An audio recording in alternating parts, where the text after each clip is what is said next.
उससे बचाने के लिए इंडिया को आज शिमरन हेटमायर को अंपायर को साथ मिलाकर आज आउट दिया गया। तो इतने ज़्यादा कंट्रोवर्शियल डिसीजन होने के बावजूद बाद अगर ये वर्ल्ड कप जीत जाते हैं तो लानत है ऐसे वर्ल्ड कप पर।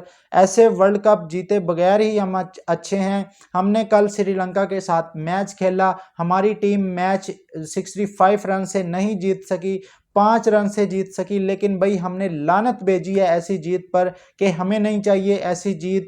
कल इंडियन कह रहे थे कि आपने मैच फिक्स किया है, हालांकि श्रीलंका की टीम ने एंड तक मैच को लेकर गए और एंड पे जाके वो 5 रन से हमें जो जीत मिली है, हम उस जीत के ऊपर भी लानत डालते हैं ऐसी जीत के ऊपर।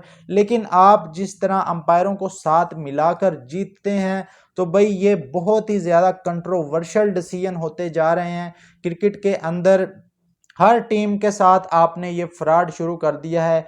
ये मैं आपको बता दूं कि ये आप क्रिकेट का जनाजा निकाल रहे हैं और अगले जितने साल जैसा आईसीसी का चेयरमैन रहेगा इसी तरह के फैसले होते रहेंगे। जब पाकिस्तान ने आवाज़ उठाई थी तो उस टाइम पर कोई भी पाकिस्तान का साथ नहीं देता, अब हर टीम के साथ यही होगा। और जो इनके कोच हैं वेस्ट इंडीज़ के डैरन समी, उस बंदे ने भी, उसको भी काफ़ी ज़्यादा गुस्सा था इस बात पर, उसने भी इस मामले पर आवाज़ उठाई है कि जी आप किस तरह आउट दे सकते हैं एक ऐसे प्लेयर को जो कि वाज़ह तौर पर नॉट आउट है। और फ़ौरन उस बंदे ने रिव्यू लिया क्योंकि उसको यकीन था कि मैं आउट नहीं हूँ, मेरी थाई पर बॉल लगा है, मेरे थाई पैड पर बॉल लगा है। लेकिन भाई इंडिया अंपायर हों और इंडिया का मैच हो और इंडिया के हक में फ़ैसला ना दिया जाए, ऐसा हो ही नहीं सकता।